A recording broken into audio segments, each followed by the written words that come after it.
What is up? Hello and welcome to the MMA Engine. I am your host, Monk, and above me, my intrepid co-host, Lou Betya, and this is Monk and Lou's Midnight Happy Hour. You're gonna have to excuse me. I'm an old man now, and I just Sammy Sosa'd myself, guys. I pulled some muscle while I was sneezing. Yes, that just happened, and now I can't move, breathe, or cough. So, yeah, as a vapor of cannabis from time to time, that really causes a problem for me. But I am a trooper, and we will get through this together, Lou. Lou, how's it going? Looking forward to UFC 294 this week? Because I know I am.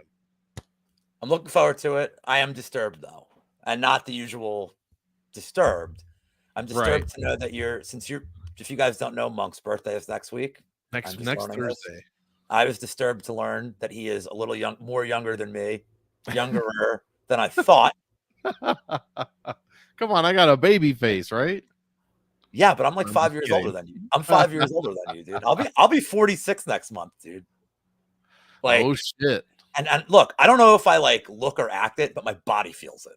Like every fucking second of it. I just almost died sneezing. I don't know what's happening. Well, you're a weirdo. That's I am a weirdo. Oh. And before we get to the chat and the show, there's something that you and we're gonna just do these fuckers a solid. All right. So Monk and I on Monday night, as we're each individually preparing for this card, I'm on YouTube and I actually was doing NFL research. I wasn't even doing UFC research. I was doing NFL stuff. And I happened to stumble upon something in my side stream of YouTube that says it's a live stream of Idaho air hockey. And I'm like, the fuck is this? So I put it on and it was goddamn awesome. Dude, they got nicknames. One dude had like face paint. Flames on his shirt. The Belgian Bull. They got nicknames. It's like a whole thing. And nobody's in their chat except the dude's mom. So now Monk and I are literally. Monk and I just took the whole thing over. It was so good. Like, we do this every Monday night. We're like, oh, you will see us. We'll be here. Like, Matt. Like, they got to start putting betting lines out on this shit. We're just gonna make the lines as we go. But let me shout out the chat and then we'll get this thing started. We got my guy Jared. Derek Carr does stink. David Carr wasn't much better. Got our guy Brady. DFS by numbers. We got Kiwi Brew. Sure all. We got Mushroom in the house who loves saying hello individually to everybody. It doesn't help the algorithm, but I still like it. We got our girl Jenna Marie here. Jenna, I hope you listened to the beginning of the prop show yesterday. Yes. If you didn't, go back and listen to it because I talked about what I'd like to do in December. And if you, I still feel like talking about it right now. We got our guy Moise. Dude. All right, Monk. And by the way, Monk did the graphics, but I'm very proud of it. Yeah.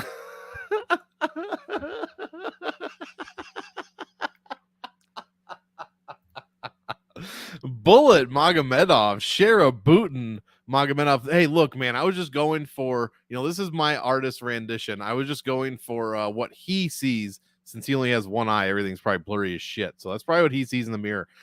Taking on Bruno Silva, minus 270. Fight does not go to decision. Plus 210, it does go. Minus 281 for Bullet Magomedov. Surprisingly, one of the more narrow lines on this card, Lou. Plus 241 for Silva. 86 and 76 are the salaries. Lou, why don't you get us started? So what are you using for the like, is this like superhero comic like overlay? It's a whole bunch of shit put together, and it's basically a filter with a bunch of shit inside it. And it usually looks pretty good, except when the only picture you have of a guy is like 260 pixels and you have to blow it up. Then it looks like this. Okay. So since we're talking about a chalky card, I'm going to tell you guys now. I'm on Brady's show tomorrow, the best bets, like where we give 10 bets away, and we don't try to go chalky. Well, unless you're like some of these other dummies that are like way behind me in the standings of that show. If you want to win the show, you actually give like plus odds picks and stuff. So I'm going to do my best to tell you guys like what I like and why, but really like the way I think it should be bet. So I don't like the money line either way here.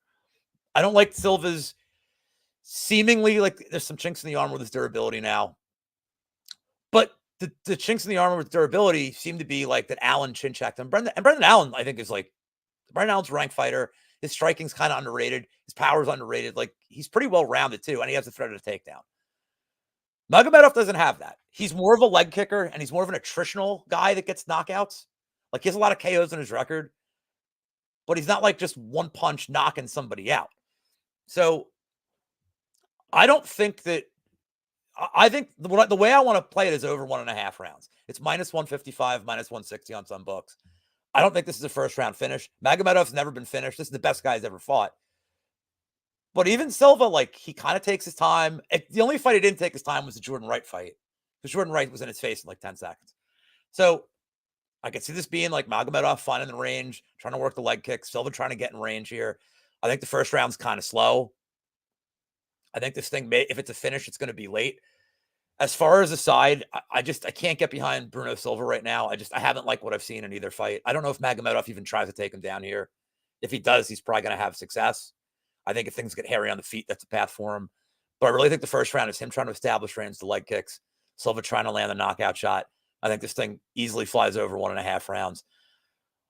I don't know if I want to get greedy and play fight goes distance, but over 1.5 minus 155, 160 range, I think is pretty good. I mean, unless you think Silva blasts this guy early or that his chin is totally shot. But even if his chin's shot, I don't think Magomedov's a head on her. So just a lot of kicks from him.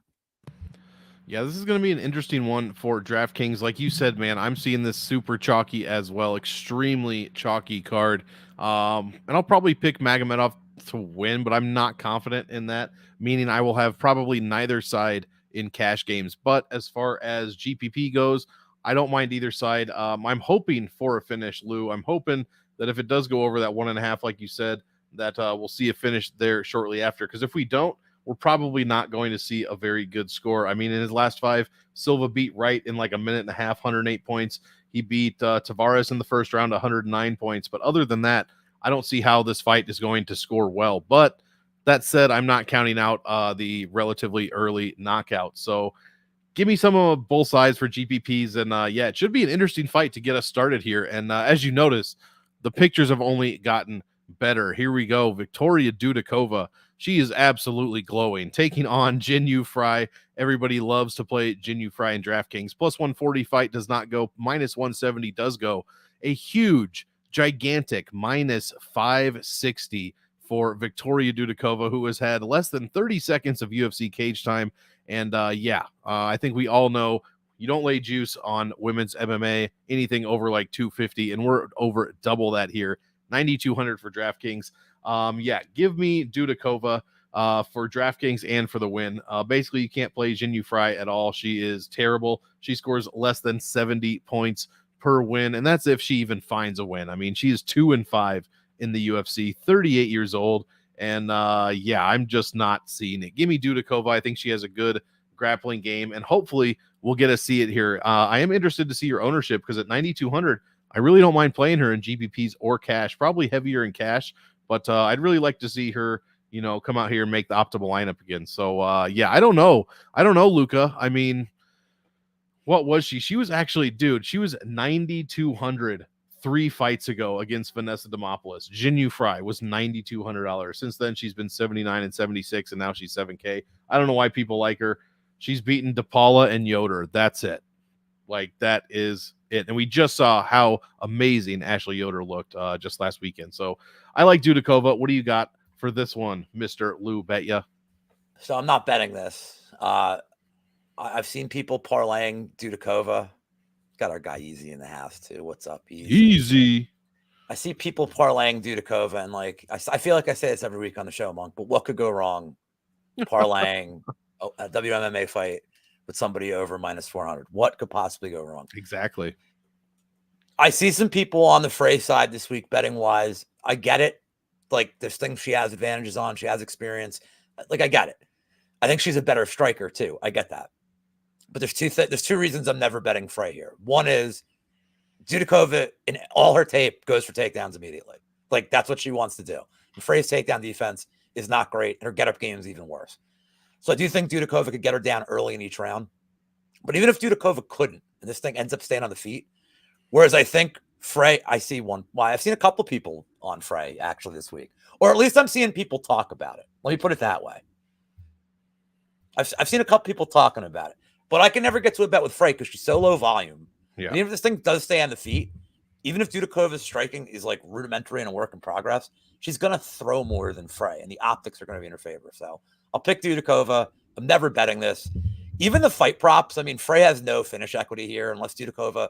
I mean, Dudakova on the Contender Series, like fucked her knee up and still fought through it, got the fight to the ground, and like held top time. I think she can just kind of lay on her for 15 minutes. I know like Couch Warriors on the KO.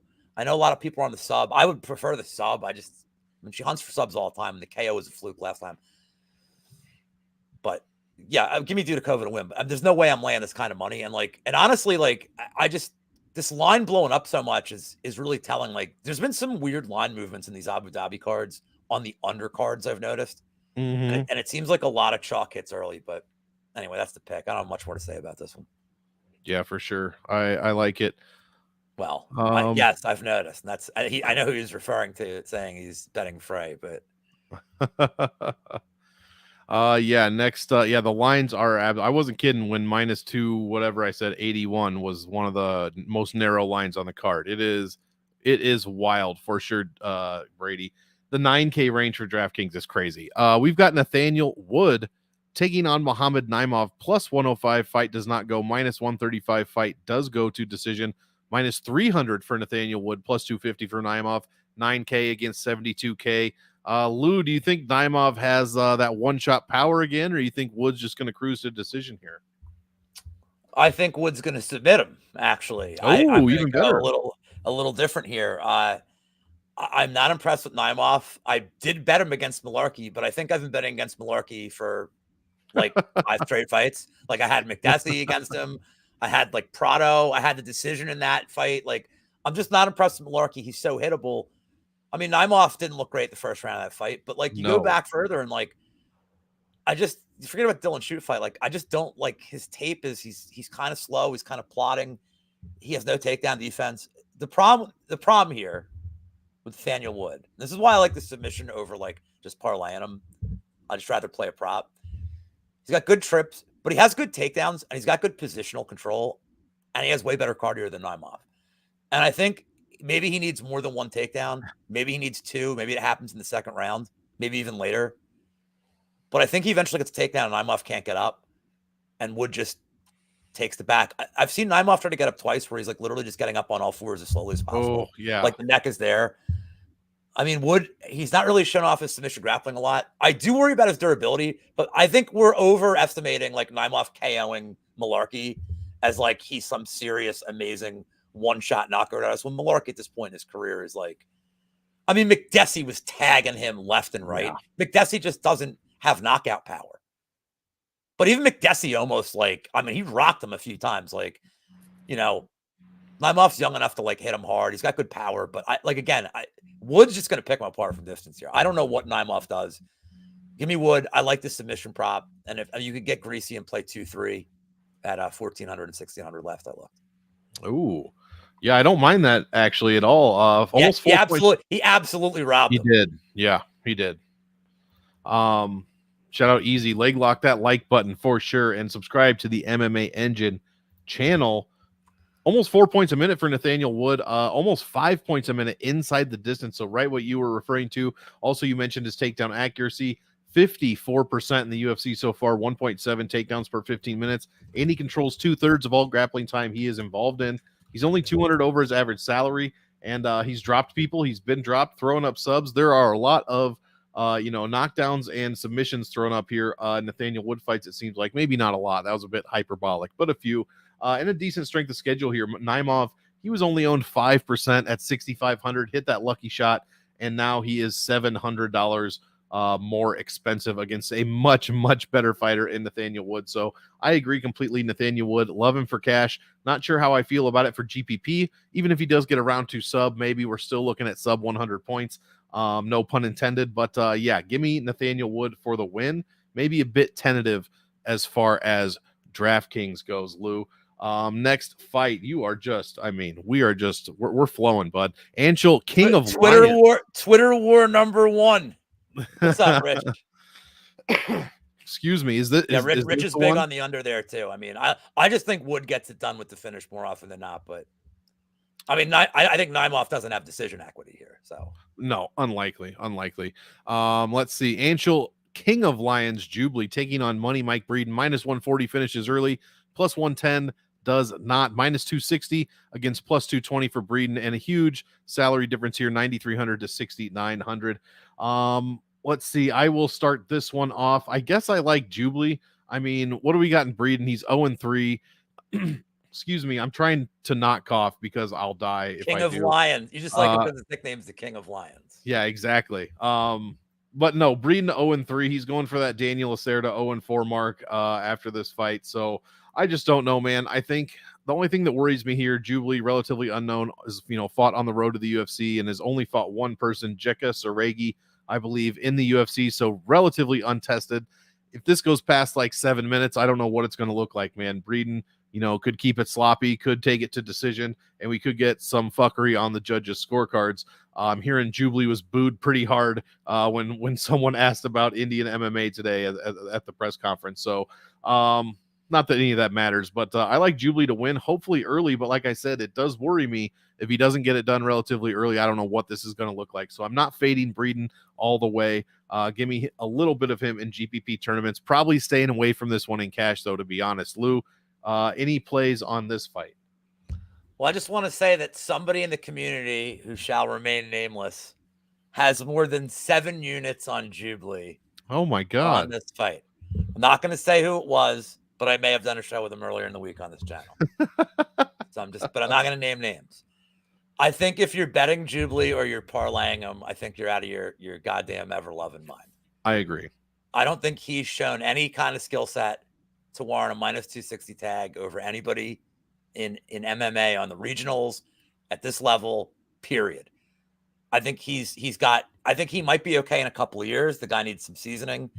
I mean, what is he, Indian Bo Nickel? Like, what the fuck with these, like, and that's why money came in on Breeden right away. Now, I know there's a lot of sharps that I respect on Breeden. And also Mushroom is on him. Here's my concern. Now, I don't think Jubilee is some like massive power puncher. My concern is always Breeden's coming off getting knocked out 2 months ago. 2 months. Yeah. So I don't like that. So here's what I'm going to say in terms of I'm going to pick Breeden to win, but I'm not going to bet him pre-fight. I also missed the big number. Like the bigger number, anybody that got him like over plus 300, like take a bow. That was the bigger number to get. But I think he loses round 1 at a pretty high clip. I do. And this is a guy who showed against Natan Levy as the fight goes on. The dude's got good cardio. He's got a good get-up game. I think he'll be there at the end. I don't think Jubilee has the cardio to wrestle hard for 15 minutes. Like in the limited stuff we've seen of him, like I just haven't been impressed. So I'm going to live bet Breeden after 1. If he wins the first round and I miss the bet, I'm just rooting for my friends that bet him. And I'm rooting against all the people that bet Jubilee because I think it was a terrible bet. Just to be honest. If Jubilee wins the first round, I'm getting Breeden at plus 450, plus 500. Oh, yeah. Oh, yeah. So I'm going to wait to live bet it and just see what happens in the first round. I'm rooting for Jubilee to win, but like barely. The last thing I'm going to say about this is I'm very worried that there's going to be, and guys, just so you know, Abu Dhabi and India are 2 different countries. Just so you guys know that, because there's an alarming yet unsurprising amount of people in this community that seem to think it's the same fucking country. And it's like, guys, just get a globe. Also, I know most of you don't know what a globe is, but like get a globe, get a map. Like I know these maps say like, they used to say there'd be dragons. They don't say them anymore, but the dragons are still there, guys. So I'm going to live bet, hope to get a good number on Breeden. But I'm picking Breeden to win. I worry about the decision here because I think Breeden will have good optics on the feet as the fight goes on. Yep. But I worry when we get judging in like not America, what they're looking for, I feel like is different. And I'm worried that like 3 minutes of control time with no strikes from Jubilee might get treated like, oh, well, he clearly won that round. So right. Yep. 100% agree there. Yeah. Is this true? You might. I told Rich, I capped Rich at minus 180 against him. So like Rich says he can't fight and I'm just old as shit. So like, I'll say I'm I'm round 1 or bust. There's no doubt. I'm the first minute of round 1 or bust. So I might pull like Great Muda fucking Poison Mist out of my, like, Yeah, I might pull some like Ric Flair, shot to the yam bags, feet on the ropes. Like I might pull like all the dirty shit out, and then I'm gassed. So like Jubilee would be a good live bet after 5 seconds. There you go. I'm gonna go from like minus 160 to plus 200, like that. In a Thanos like, snap. I'm fucking done, dude. Josh. Yeah, what's round 2? I've never seen a ring girl. I don't know what's going on. The fans were booing Jubilee because, again, and I can't stress this enough, if you take anything from this show, that Abu Dhabi and India are not the same thing. I just feel like that's. Are you sure? Like dude, I listen to pods and like I watch Twitter and I'm like, you guys may be good at betting, but like get the fuck out of the house for like 10 seconds. Go look at a fucking map. Yeah, spin that globe around. Pull out that old Rand. People were saying shit like this to Big Steve the one day. It's like, I forget where he was, but they're like, oh, you watch the Saudis. He's like, dude, I'm in Serbia. Or like it was some shit like that. I'm like, what the fuck, dude? It's like not even close. He's like, yeah, not the same region. Abu Dhabi is in India. Dubai. Abu Dhabi. There we go. Next fight, we have got Cedric Dumas taking on the bagman Abu Izatar. Let's see, Lou, if you would be so kind. Oh shit, sorry. Maybe. Sorry, I'm looking at chat. Oh, look at this. Good. Dude, he still looks like an asshole no matter what you did. But Wheezy said he was a super nice guy. I don't know. I think Wheezy may be shining you. Oh, okay. Minus 215 fight doesn't go. Plus 175 does go. Minus 250 for Dumas. Plus 210 for the guy that hasn't fought in 2.5 years. And Abu Izatar, 8,400, 7,800. Lou, we talked a bit about this one before the fight, and we're going to agree here. But why don't you start us off? Okay, so if you let's say that you're watching this video and you have a job that pays you money, and then you say, well, you know what, you're about to, I'm about to. I wonder this exact same thing, because I think a lot of it's narrative on his end, that they're bringing a guy out that hasn't been fighting, that may or may not look good on the scales. Maybe he looks jacked. We just don't know yet. Imagine having a job that pays you tangible cash, then saying, I'm going to take this tangible cash and I'm going to bet Cedric Dumas at more than 2-1 odds, or I'm going to move this line. There's a myth going around that Dumas has this improved grappling. And I told Monk, so let's go over like his improved grappling. As you guys know, I guess I could say at this point, I was friends with Cody Bronner. He's not friends with me. He don't like me anymore after I said, what the fuck, last fight. This the way he won. Let's talk about Dumas's improved grappling. He's coming off last fight with 0 takedowns. Zero. He had 0 takedowns in that fight. Cody laid on the ground going for guillotines. Dumas just laid on him, and Cody made legit no effort to get up.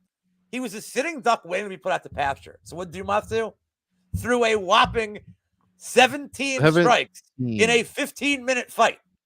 He landed slightly more than 1 strike a minute. The only danger of that fight being stopped was Mark Montoya being like, what the fuck is wrong with you, Cody?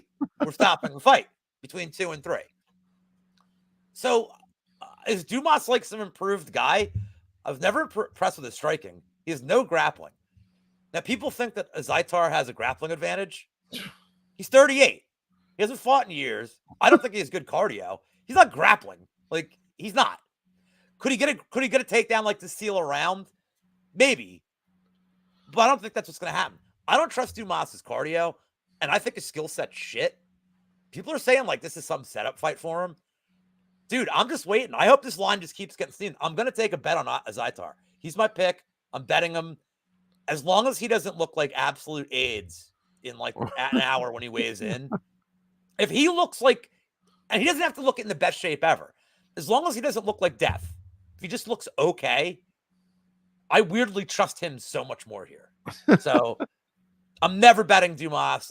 I don't even like the under here because I feel like the longer this fight goes, it just becomes a staring contest. Dumas is one of these dudes. He's not really used to look, we don't know for a fact how he fights when things aren't going his way. But I saw enough in the second round against Dumas or against Fremd. He was defeated on the stool. It was the first time he ever faced adversity in his career. And he was like, what the fuck? Like, oh, things aren't going my way.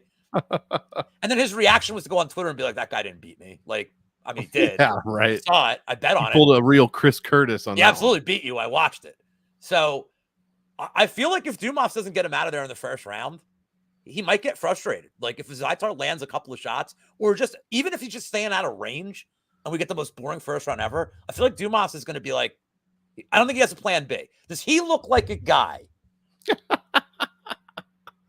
I want anybody in chat. Does Dumas look like a guy that has a plan B? Because if you think he does, maybe I don't know my audience, but nobody looks like a guy that has bought plan B before. And Zaitar looks like Mr. Potato Head, but yet you can maneuver Mr. Potato Head. That's true. At least there's versatility in Mr. Potato Head. So the pick is a Zaitar. I mean, I'm going to bet it. I got to see where this line goes because it's still like money's still kind of coming in on Dumas as a parlay piece. But his plan B is, I think this plan B is, three hots in a cot. His plan B is like selling weed. There you go. Like, is that his plan B? And if it is, he better do it quick before they legalize that shit. Yeah. As far as the chat goes, ran over. Oh, so by the way, I'm sorry. The banner is now set to Jewish better. Yeah, trust me, he needs that banner a lot more than we do.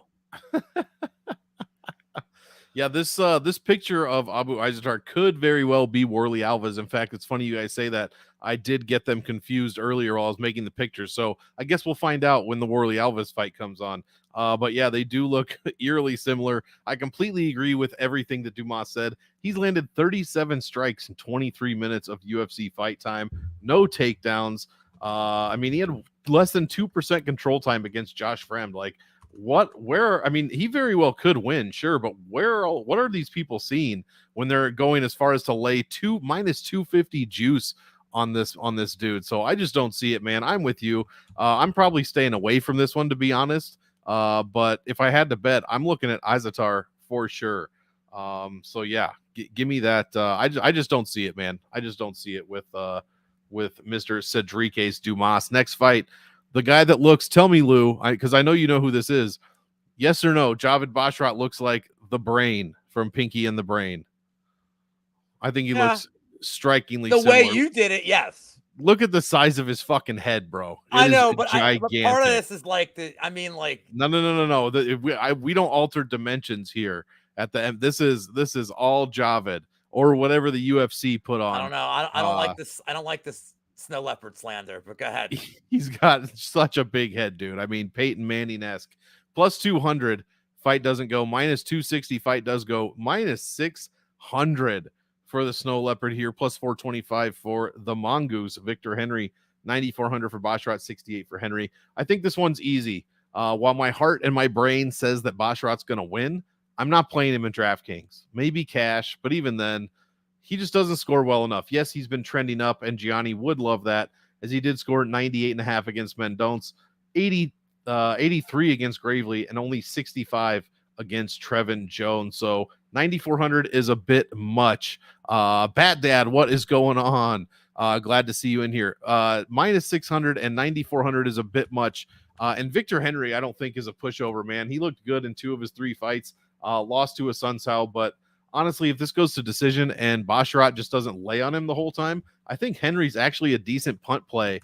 30, 40 points, even in a loss. Like I said, again, I do not think he wins. I think Bashrat does win, but we just have not seen any real sense of urgency from Bashrat to finish a fight. So if that's the case, I'm thinking Henry scores okay at a very low price of 6,800. That's going to let me get those higher priced guys, 9,500, 94, up in that range. So give me, obviously not 94 if I'm talking about Bashrat right now, but you know what I mean. Give me Bashrat to win, but the play is Victor Henry. Lou, I know who you're picking, but how are you playing it? Some fucking yahoo is like screaming and yelling outside right now, like that I can hear him through my headphones, and like I don't know what the fuck's going on. Oh, what's he saying? Let's find out what's going on. My better half is on it. This is her department of nosiness. There you go. All right, look, there's a lot of people playing Victor Henry this week. Okay. And I understand it. I think the price is so wide that I get it. I like what I see from Basharat. There's a couple things I don't like yet. And one is, he's a very slow starter. And number two, Luke is bringing up a very good point about his striking stats being better against Gravely. I don't. That's pretty funny. I didn't realize you watched the show. So I want to bring something up that gives me pause to ever bet Basharat in this spot. It's not just that we're talking about the Gravely stats. Henry had 154 strikes against Gravely. He had 181 against Hani Barcelos. Like, when he wins, it's volume, and it's optics. Basharat is a guy, I'm not saying he takes the first round off like Peter Yan does in 5-round fights, but he's a dude that definitely has to work his way into the fight. He's trying to get his range. I think Victor Henry can win the first round at a very, very high clip here. And I don't know that Basharat's going to have it so easy getting Henry to the ground and controlling him. I think Basharat might have to win this fight on the feet. And Henry's volume is just so much better historically with a good sample size. So the bet for me is Henry plus 3.5. You can get really good odds on it on Bet Online. I forget what it is, but it's plus money. I think it was plus 180, 190 range. I don't have it up right now. I just think Henry can win around at a very high clip here. But I do think that if Basharat has any grappling success, I like his positional game. I like his fight IQ. I think he's only going to get better. I just think this is like a really tough matchup for him. Look at the fight goes this is minus 260. Like, one of my rules of thumb is I don't like betting money lines this high when I don't think somebody has a lot of finishing equity. I would never feel comfortable with a minus 600 ticket on any fight going to the judges, even if I'm like, I easily won this. Like, I'm just not comfortable with that kind of bet. But I'm way more comfortable with Henry winning a round. And I don't think Henry has finishing equity here either. I mean, Basharat's never been finished. He's never even been like really rocked. But like, I do think Henry's volume is good as the fight goes on. I think there's a false narrative that Basharat gets tired as the fight goes on. I don't think so. I think his cardio is pretty good. But I know that Henry's is good. So I think that Henry could definitely land a ton of strikes late. Last thing I'm going to say is the one thing that I've liked about Henry, he knows how to seal rounds. He knows when that 1 minute mark is. He's very well coached. When that 1 minute mark happens, here comes like combos, kicks. Like, he starts throwing a ton. And he starts making his opponent very uncomfortable and won't let him coast. And I think he can steal rounds even just based on that last minute. He can steal very close rounds doing that. So I'm going to pick Henry plus 3.5. I'm going to pick Basharat to win for Brian from Twitch, in case he's paying attention. There you go. but I'm never betting Basharat at this number. Even his decision prop at minus 150 doesn't have appeal to me. I don't really like those kind of bets. I would rather take Henry at plus money to win one round. Yeah, I like that. I like that look. And yeah, Jenna nailed it. Bat Dad, you can play two fighters against each other. It is called stacking. Yeah, she's right. You typically don't want to do that, especially with 13 fights. That is generally not cash the game best idea. Yeah, sometimes in a cash game, but not in a GPP. Yeah. I agree, Moise. Victor's hair, 10 out of 10. I'm a beard guy, and I still think Victor's hair is better. This is like Troy Polamalu in his fucking prime. Give this man some head and shoulders money. Or as Pat McAfee calls him, Polamalu. There we go. Like that. Now I got that song stuck in my head. Are we on the next one, or? Yes, we are. You talked about this, right? Did I? Yeah, I did. And another gem of a picture from you, buddy. Come on, this one's way better. Trevor Peak, Mr. He looks Hammerfist. like he's robbing my house, dude. Well, tell him to rob himself a better fucking picture and put it on the goddamn internet, and I'll use it. Trevor Peak, Mr. Hammerfist, taking on Muhammad Yahya, not Hani Yahya. Minus 400 fight doesn't go, plus 300 does go. Very narrow fight for this card. Minus 170, plus 145 for Yahya. And the two narrowest DraftKings salaries as well at 82 and 8,000. Lou, who are you taking in this one? I mean, for fuck's sake, all the money coming in on Peak here. Peak, dude. What could go wrong, bro? I mean, I don't think Yahya is that good. But fuck, man. This is another one I think you live bet Yahya after one. And it's more just a fade against Peak. Like, is Peak round one or bust? Probably. Like, he probably is. Like, look, he probably has like 7 minutes of cardio. Just the way he fights. But also, here's the thing. He's coming off his first professional loss. So here's what we don't know, Monk. Did he go in the gym? Did they address this? Did they say, okay, like, look, you know you have the power to put a guy out. Maybe you don't need to throw so many punches. Like, maybe you just need to pick your – well, we don't know. But this is my point. This is the stuff that we don't know, especially so young in his career. And there's another guy on this card, Johnny Walker, that used to fight like a complete psycho and did a 180 on his approach. I'm just saying is sometimes we don't know how people – now, he didn't get – that Peak's not been like violently finished like Walker did enough times where he's like, I had it. But we're seeing a guy that finally had a fight where he just got so frustrated, didn't know how to attack him, like Mariscal. And he just ran out of gas, and he was, he's shooting takedowns from like 38 feet away and like didn't know what he was doing. What I'll say about Yahya is he sucks. He stinks. But he's also a guy that like probably has a cardio advantage here. He may have an advantage with grappling. I don't know that. So I almost gave this away on the prop show, but like I don't want to piss off half my audience. I don't think Yahya's decision at plus 700 is a horrible look. But I think the best way to play this fight, if you have to do it, is you play Peak round 1 KO. It's still over plus 200. And if it doesn't hit, you live bet Yahya immediately. Because you're going to get at least plus 250. You may not get a ton more if Peak's starting to get tired. But you're going to get at least plus 250, probably around plus 300 easily, I think, for Yahya. And then you've got 2 tickets. So, because I think if it gets past the first, I like Yahya to have at least more activity in the third and maybe more wonky judging here. Does he have any takedown equity? Yahya? Yeah. Yeah. I mean, probably, but. Well, I mean, I don't know if I love his fight IQ, but right. He'd be wise to fucking shoot immediately. Yeah, I only ask because Peak 56% takedown defense. He allows 6 takedowns per 15 minutes. If you're asking about playing Yahya UFC. In DK, I'll say this. I don't know that he has great takedown equity, but if you want to talk about a way to pivot from the field. Exactly. I mean, what do you have his ownership projected at? Oh, geez. It's going to be under 10%. It's got to be 10 to 12. I mean, maybe less. I don't love the 8,000 if I'm being like. Peak's going to be way overowned, I think. But that's what I'm saying is like, it's kind of an interesting thing because I got to think Yahya's going to be like 5%. Yeah, he could be. At 8,000, I think he's going to be 5%. So, I'm going to pick. I'm going to pick Peak to win. I think there's a more than 50% chance he just gets a first round KO. I think he only has to land one shot. I agree.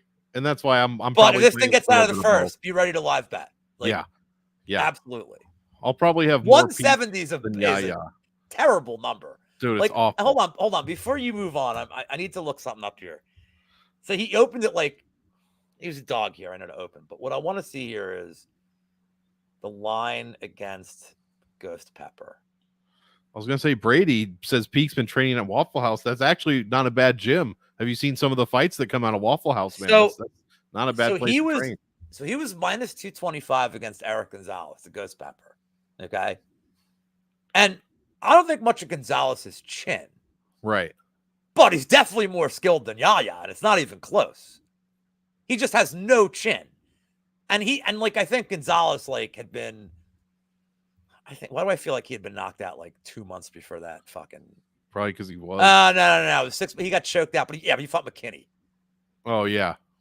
So, I mean, he's been it's the accumulation of knockouts and punishment in his career. But I think Eric Gonzalez would be, I can't believe I'm going to say this. He'd probably be minus 200 against Yahya. Oh, my God. Probably. He's just way more skilled. Holy shit. But I just think if this thing gets out of the first, I think, and this is any fight with Peak. If it gets out of the first, I think you got to be ready to fucking pull the trigger the other way. So, yeah. I think if you get a plus 220 and that doesn't win, then you get a plus 300 and that wins. You're just be happy with it. Yeah. Oh, I Kiwi. will round 1, round 2 peak, by the way. One of my books is plus 118. So if you do think he has like 7 minutes of cardio, you could do that. But like, I'm going to pick peak and I fucking hate my life. Dad's saying we went to Waffle House in 2000. Oh my God, the grease. Kiwi SPG Ireland turned Walker into a sensible pussy. That's the only pussy I like. I'm too old for unsensible pussy, Kiwi, for sure. You guys will learn that the older you get. Absolutely. Next fight, Lou, if you don't mind, Muhammad Makayev, $9,600 taking on Tim Elliott, the cheapest fighter on the card. We're going to address this. We're going to address that last comment too when I get back. I don't even remember what I said. I have a hot mic, so go ahead. Oh geez. The Punisher -105 fight doesn't go to the decision. -125 it does go to decision. Another -400 fighter for Makayev, +300 for Elliott. Most expensive fighter is Makayev, which means the cheapest fighter is Elliott. Look, man, both of these, obviously Makayev is great for DraftKings. He did score under 100 points in his last fight. However, before that, it's been well over 110 in each of his 3 wins.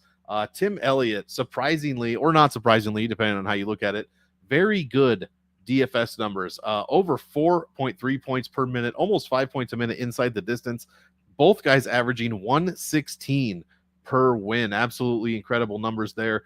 Elliott's landing 4 takedowns per 15 minutes, while Makayev is landing almost double that at a 54% accuracy, and he's controlling 89% of the grappling time he's involved in. Both guys fantastic value when they win, and both guys fantastic strength of schedules, man. I love this fight, to be honest. I'm probably picking Makayev, but I don't think it's a guarantee. Even at 9,600 and 6,600, you would expect 6,600 to lose just over and over again. But I really think Elliott has a chance. I think Makayev, Elliott's been subbed 4 times in the UFC. That's what Makayev does, is sub people. He's much younger, more athletic, probably quicker. Possibly better cardio, maybe. I'm not really sure. Maybe you could help me on that one, but I like Makayev here. I'm going to pick him for the win. I don't know how much I'm going to get to him at 9,600. And I don't mind Elliott for a punt play at 66 either. I think if this goes to decision, not only could Elliott score okay for the price, but I mean, could he get a judge's decision? Who knows, man? So give me Elliott in GPPs, and Makayev, I'm going to have to see what the ownership is, but I'll probably be under the field just because he is so expensive. Oh, yeah, this comment. Yeah, I'm not done. I want to address this. Speak for yourself. Oh, yeah? Oh, yeah? Because as you get, like, crazier and older, I mean, I got to, I got to. Yeah, but that's dangerous, bro. Hey, yeah, man. I'm like the famous Russian rapper Il Mitch would have said, I live fast and danger. Okay, 100%. I'm gonna make this one. I'm gonna make this one simple.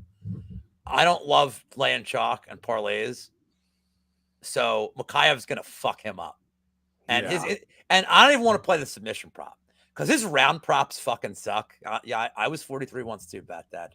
I hear you, brother. Uncle Lou's gonna be 46 next month. He's feeling it.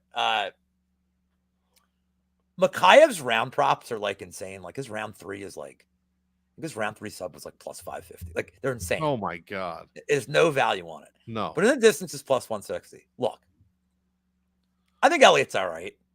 He's had some good memories in the cage.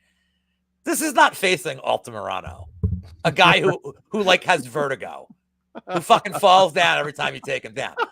Like he does, man. Altamirano's takedown defense is like, it's like one among the worst. Okay. Did Elliott beat Tajir? I mean, it was close. He's also cheating the whole fight. That's true. I feel like the reason he would know about cheating. Yes. I feel like the reason people are on Elliott is because Makayev has gotten in trouble with Malcolm Gordon getting his back. By the way, there's no shame. Malcolm Gordon, the Iron Chin, Malcolm Gordon, GOAT is fine. And then the Fieldho fight where he got him in trouble. I get it.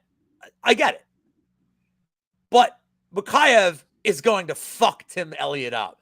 and it might be first round. I don't even like the late round props, dude. Just take the end of the distance plus 160, call it a bet. He can knock him out here, too. Like, I'm not convinced he can't. Here's what's crazy to me. The Cody Durden fight, if you ran Makayev against Durden, like, what do you think, Durden, if you ran that fight back? What's Mikhaev against Durden right now? He's a favorite, but is he even minus 200? He's probably minus 200. Probably around there, just because Cody's rattled off nothing but wins since then. But like he was minus 525 against Durden the first time. So yeah, much lower. Yeah, you'll learn. This is the way. Elliot, I know, but Elliot's like grabbing his gloves the whole time, and like I'm saying, it was a close fight. Like Elliot was doing some weird shit in that fight. Maybe I just don't like Tim Elliott. He's also on Twitter all week still. Like, here's what I ate today. I don't give a fuck what you ate. This ain't Facebook, pal. That's why I don't have a Facebook account. Every day, here's my dinner. I don't give a fuck. I think Mikhaev's just only going to get better. They're kind of managing him well. Like, like they're managing Patty the Batty well, like trying to give him like, here are the fights that we think fits our fighter's profile the best as we move up. I think this is the fight they wanted. And I think Mikhaev just is better everywhere here. He can knock him out in the first round. It wouldn't surprise me. He can knock him out on the feet. He's definitely the better striker.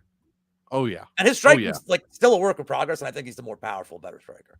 Maybe not better technically, but is Elliott like a technical guy? I don't know, dude. No. So I'd love to see it. He's a fine parlay piece. And he's a fine parlay piece. And he's going to score. I know you don't like this 9,600 range, but like he's going to fucking score. He's doing nothing but scoring fantastically outside of his last fight. This is an interesting question. I want to say Tyra because I think Tyra's stronger. And I think that with Tyra. Yeah, but his striking's worse. But Tyra's got some serious fucking power, dude. His hands from just years and years of grappling, like it's like Bo Nickel, dude. Like where your hands are just so fucking strong from grappling that you don't even have to hit somebody flush. Like it's like getting hit with a brick. This is a really good question though, because like with Tyra, he's so much more like he's more like of a process. Like he's patient. He picks spots really well. And once Tyra gets you down, his top control is great. The way he works like into better positions is great. With Mikhaev, he's like a fucking ball of energy. It's like, let's fucking go. And he doesn't mind chucking you down. You get up, he spikes you again. Like the thing is Mikhaev is going to run into some problems like until he learns how to like get a takedown and like because Charles Johnson was getting up a lot against him. Yep. He had some dicey exchanges with Philo. Like Tyra doesn't really have those dicey exchanges like in general. So I'd say Tyra's the better grappler, but like a Mikhaev, man, just like he's so energetic that like it almost doesn't fucking matter. Because even if you get up, he's never letting go. If like it's crazy. Right. Yeah, I'm excited for his next fight for sure. They're by the way, they're both excellent. Like I love both those guys. Yeah, it seems like they could be on a collision course.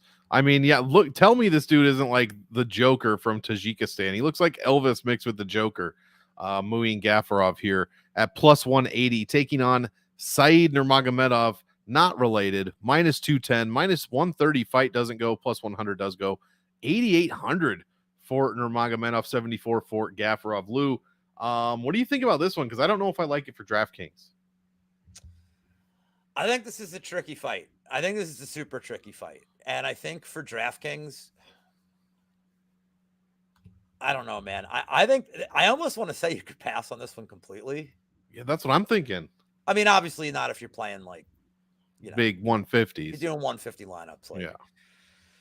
Like, look, the Castaneda fight is interesting because it depends on how highly you rate Castaneda. I know there's people that think he's awesome. There's people think he kind of sucks. I think he's kind of okay, but I think he's a guy that Gafarov should probably dominate, and he did. And then you look at Said, and it's like there's two big fights with him that stand out for me, and they are in fact the last two. I don't really care about the De Andrade fight. I don't care about the Stamen fight. I definitely don't care about the Striegel fight. Das Striegel. Kakramanov was like, well, Juicy Q's already reading my mind here. Kakramanov is, I think, excellent and was winning that fight, and I had a bet on him, and then he made a mistake in the third round. How the fuck he gets cut for that one mistake? Or the second round, I'm sorry. He makes a mistake. But Kakramanov was winning that fight. Probably 6 of the first 7 minutes is winning that fight. Yep. And then he made a mistake. Now the question is this. How do you rate the Jonathan Martinez loss? Because it's very, very, very close loss. Some people thought Saeed won the fight. I don't think so. Stats But say he won, but I didn't think he won. I thought it was close. It was 29-28 Martinez. And now Martinez coming off like Martinez just looking pretty good lately. Yep. Even though I can't stand his face. He's looking pretty good. I think Saeed just fought better guys. I think he has more waves to win this fight, but I don't think he gets a finish. I think Gafrov's pretty tough. I think Gavrov can make this ugly too. I like fight goes the distance. I think you're getting a really good price at even money. I also don't trust either one of their cardios like completely. Like I know Saeed, like grapple heavy pace against Sedyukov, and he got him out of there in a second. But like, I don't know that I trust either cardio to like really throw a ton of volume late in this fight. So I like fight goes the distance. I'll pick Saeed for the show, but I'd rather play the time prop. I don't even think I like over 1.5. Like I'd rather play like here. I want to pull up my one book. I'll pull up DraftKings here. I want to see what like just getting. Go ahead. I'm going to pull up these odds while you say what you're going to pick. Yeah, it'll be quick. I agree, man. I'm picking Saeed Nurmagomedov to win. I think it does go to decision, and he scores less than 2.5 points a minute, less than 2 points a minute at distance, and only 91.9 when he does win. So, only 3. The one thing that stands out: 3 of his 6 wins are over 100 points, and 3 of those 6 wins did happen in the first round. So, for that reason, I am going to play a little bit than I probably normally would, but I think I want to fade the Gafarov side for sure. And Saeed at 8,800, just not somebody I really am looking forward to playing. Right. So I just put this one up. So fight starts round 3 is -165. I think that's okay. I mean, it's 2.5 extra minutes. You're almost saving $1 there. Shop around. I think this one was very different on Bet Parks, but so would you rather play that or just the goes the distance at plus 100? No. I mean, 65 cents for 5 minutes. I don't know if you know anything about me, but plus 100 pays more. It pays more. So probably, but like he gets hurt. I just worry that Saeed's going to be like how does Saeed could win with a head kick? Yep. Or he could if Gafarov does something stupid in a grappling exchange, catch a guillotine. He could, but I don't know. Call us one a hunch, dude. I like the overs here a lot. I agree completely. Yeah. And that was the most technical breakdown about that one. But I have big concerns about both guys. It's one of the tougher ones for me to read, to be honest. And I think the price is kind of right. Mm-hmm. We're paying the Nurmagomedov tax, but I think even though we shouldn't be. He's not even invited to the family reunion. Come on now. I have an extra, just so you know, I may have an extra bet on this fight for you. Oh, we've got Lou. This is the last card before Halloween, and we've got the spookiest fighter on the entire card, Ikram Alaskarov, taking on Warlley Alves. Chat, is this the same picture that I used for Abu Izatar? Because I honestly can't tell. It very much could be, but I guess we'll never know. Somebody better find out. -400. Fight doesn't go. +300 does go. Again, -565. I think this is the second or third highest, widest line rather on the card for Alaskarov. +415 for Alves. Second highest, 9,500. Face 9,500 for DraftKings. He says yes. Well, that's my bad. Yeah, these men, this is a real Roger Rabbit situation here. 6,700 for Warlley Alves. I don't know whose turn it is. It's my turn. I like Alaskarov here.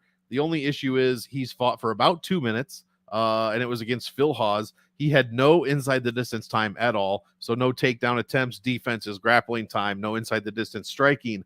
We don't know what he's going to look like at the UFC level here against that. He's also 400 over his salary from last time, and his strength of schedule is pretty much dog shit.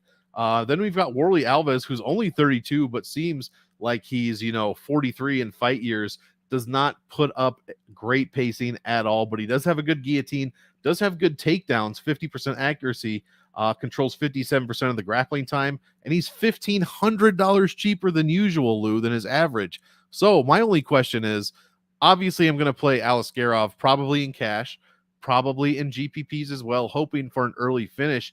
Am I crazy? Does Alves have a chance? Wheezy was on the PSR show last night talking about how Alves, could get takedowns. He might be picking Alves outright here. Do you agree with that?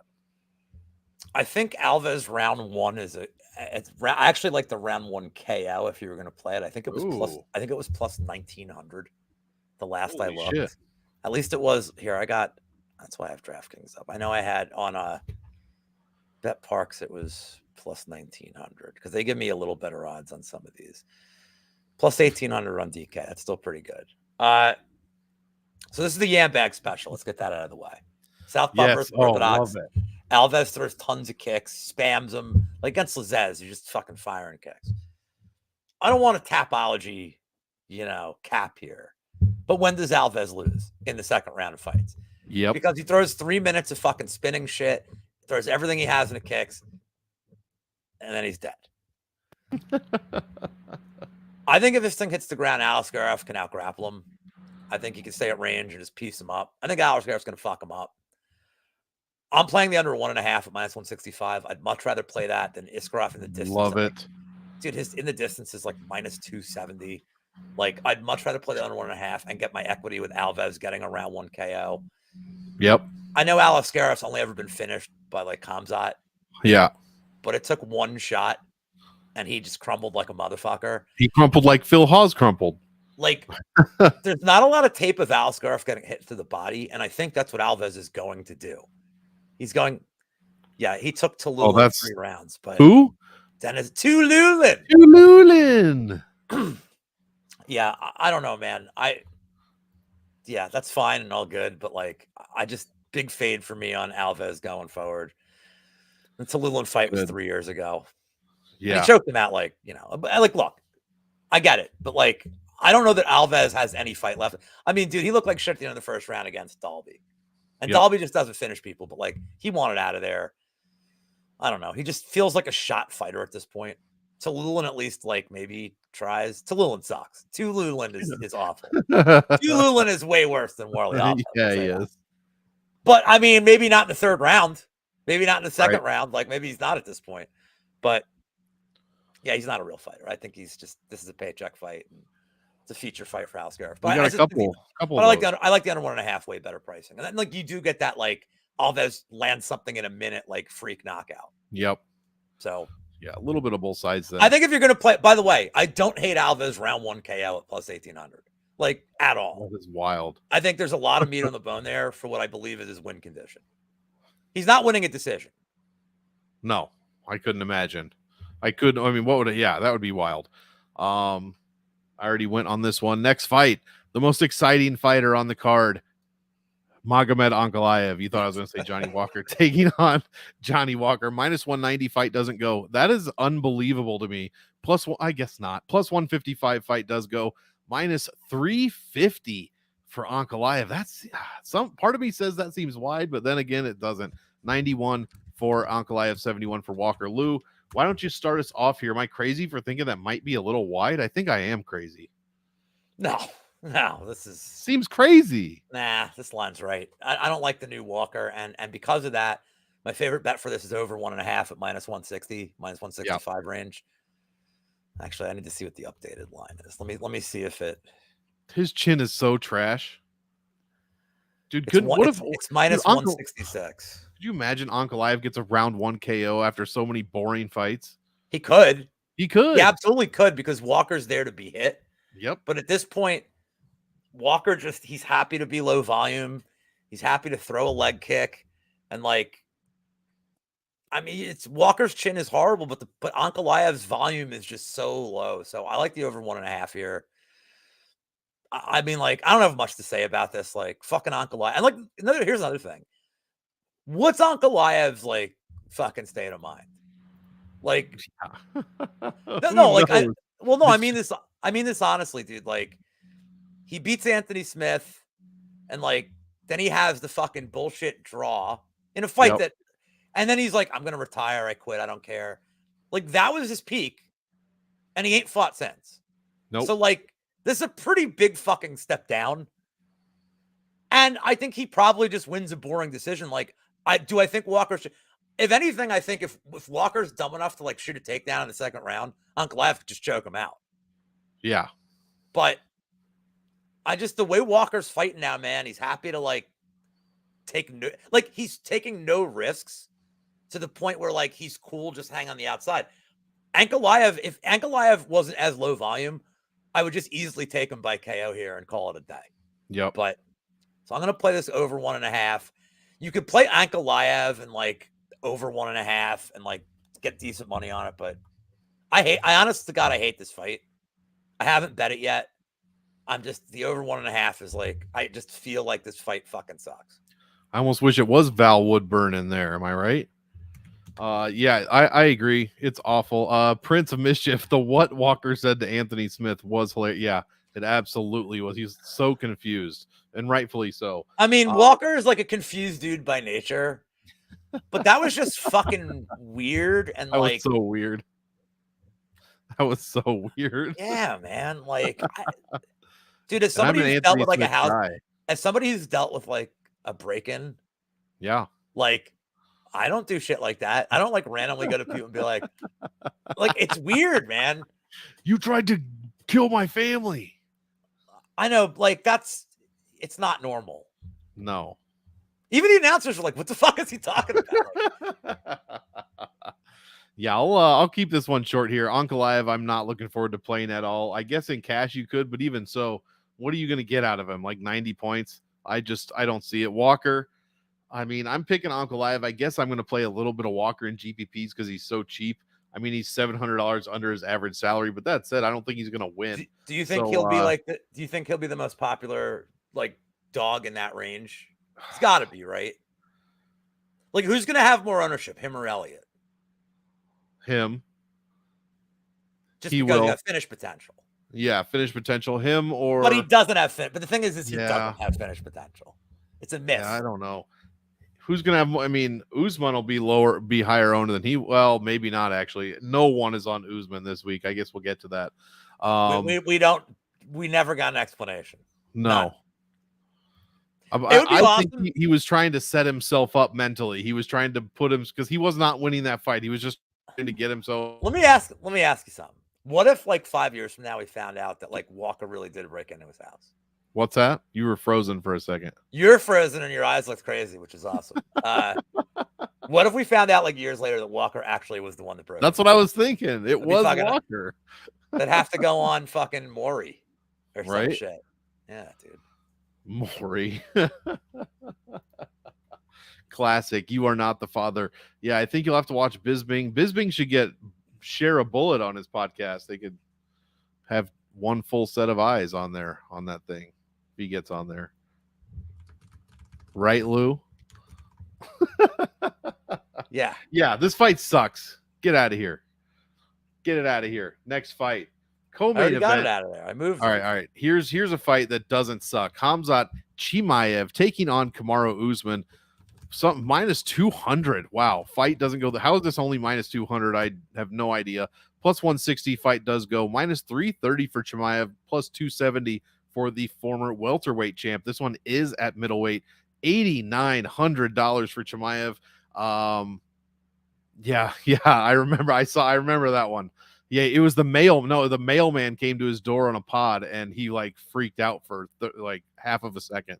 $8,900 for Chimaev might be the cheapest we've ever seen and will ever see.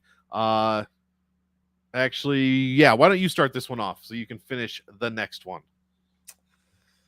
Yeah, so Khamzat, it's a paycheck fight. Fight. I believe it is. I think Khamzat's gonna kick Usman's ass. There's a couple of reasons. I'm not gonna get into the knee pop thing video with. I don't care about any of that for that. I don't. You have the guy who's more natural at this weight in Chimaev. He's certainly the better boxer. He's certainly got more power on the feet. And then we come to the grappling. And I think this is like the really important thing. I like Khamzat. I've always liked his grappling. I think this dude's strong as fuck. I'm not trying to like disparage Usman and what he's done because I think that's like kind of unfair. But I want to go over some things here. Leon Edwards had grappling success against this guy in both fights. He had grappling success early in the first fight, and he neutralized him in the second fight. Leon Edwards.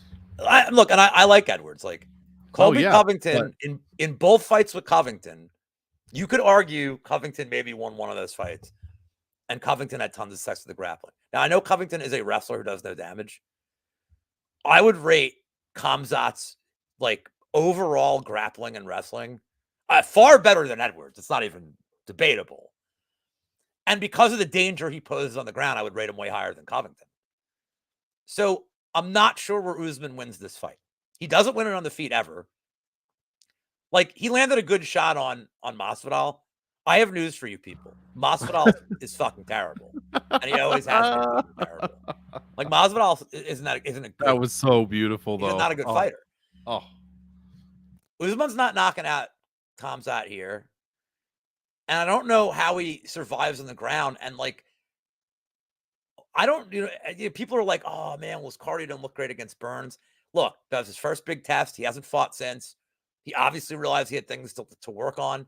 And Gilbert Burns is a tough out. I know Usman beat Burns. I get it. Like, I get it. It's MMA math. It never works.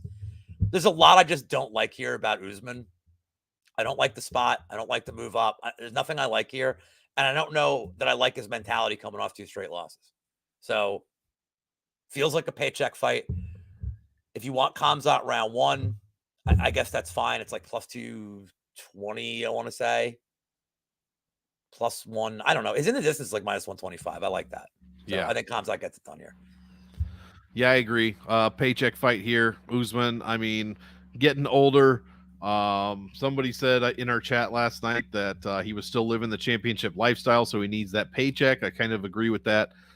2 blown knees, it seems like, whether one or both popped in a fucking open workout, who knows? But yeah, it's Chimaev. He should have rolled through him. His numbers, and if you watch Game Theory, you will see it visually. But his numbers are, and you should, by the way, and you guys should. Yes, you should. It is out officially on the MonkMMATics channel. Yeah, his numbers are good. But I assume that's BetMGM. It has to be. What's that? Oh, Darce by 1,600. I think that's the only book that does the juicy. It just tells if it's BetMGM. It's got to be. Yeah, they're the ones that always do those sub props. Yeah, I could read all the stats for Chimaev, but just take my word for it. They're out of this world. Even the stats for Usman are relatively, out of this world as well. But a lot of those were his 5-round fights during the championship runs, and I just don't think he's at the same level right now. It's sad to say. And like Lou said, we're moving up a weight class here. What the fuck? And it's not a 10-pound move. It's a 15-pound move. So give me Khamzat Chimaev probably early. I have no problem playing him in every single tournament that I enter, probably. 8,900 is ridiculously cheap. And yeah, I'll take that all day long, Lou. Perfect. Let's move it along. I'm listening. Main event of the evening. We've got Islam Makhachev, Alex Volkanovski. Guys, hit the like on this video. Hit the sub on the MMA Engine channel, and you'll miss nothing from me, Lou, Weezy, and Brady for each and every fight week. Let's get into it, Lou. 8,700 for Makhachev, 75 for Volkanovski. Minus 140 fight doesn't go. Plus 110 it does go. Big wide line here, I should say. Minus 250 for Islam. Plus 210 for Volk. 87. I already said that. I'll start this one off. I like plus 5,000. I like Islam, and I think he wins in a more clear fashion than he did the first fight. It's just a feeling I have. We're back up, 10 pounds over Volk's weight class. This is extremely short notice. I don't know if it's true or not, but maybe Volk might have said he hasn't really been training for this fight. I have to go back and watch. I've had such a content-filled day. I haven't had time to actually watch anything. So supposedly that's what he said. He's traveling. This is not in Australia, so he's traveling 10, 12 hours to Abu Dhabi.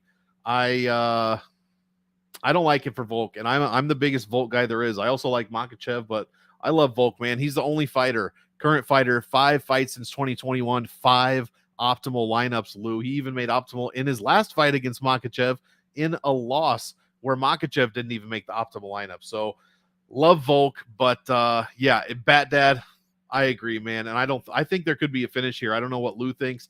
I'm thinking round 3, maybe round 4 or 5. Maybe even late. I don't know, man. I'm thinking Makhachev sub. That's just how I see it. And yeah, I'll play a shitload of Makhachev. I'll probably play some Volk too. You got to play both sides of this one because 2 of the best DraftKings players on the whole card, especially with Volk, and he's 7,500.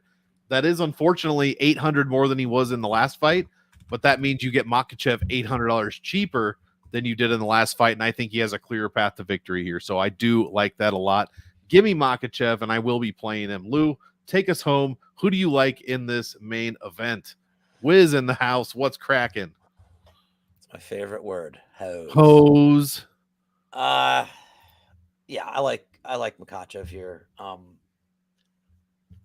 The last time they fought, I had a little same game parlay of him and over 1.5. I forget what it paid, but right now I remember that. But now shop around like one book. DraftKings has it at -190. It's terrible. Bet Parks for me has it at -160.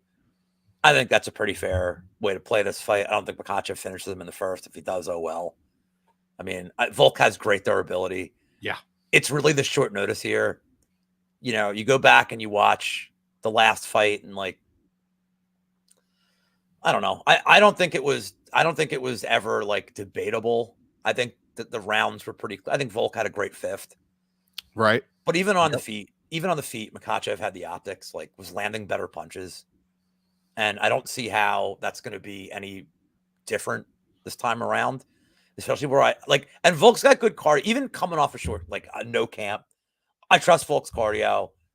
Like, dude, rugby's not like no fucking joke. Like, that's a sport you drink to work out for, and like you have good cardio. Like, I'm not really worried about that.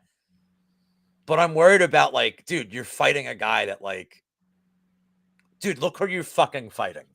Like, this is not a guy you fight short notice. So I like Makhachev and over 1.5 -165. I think that's the best way to target it. It stinks because I want to root for Volk.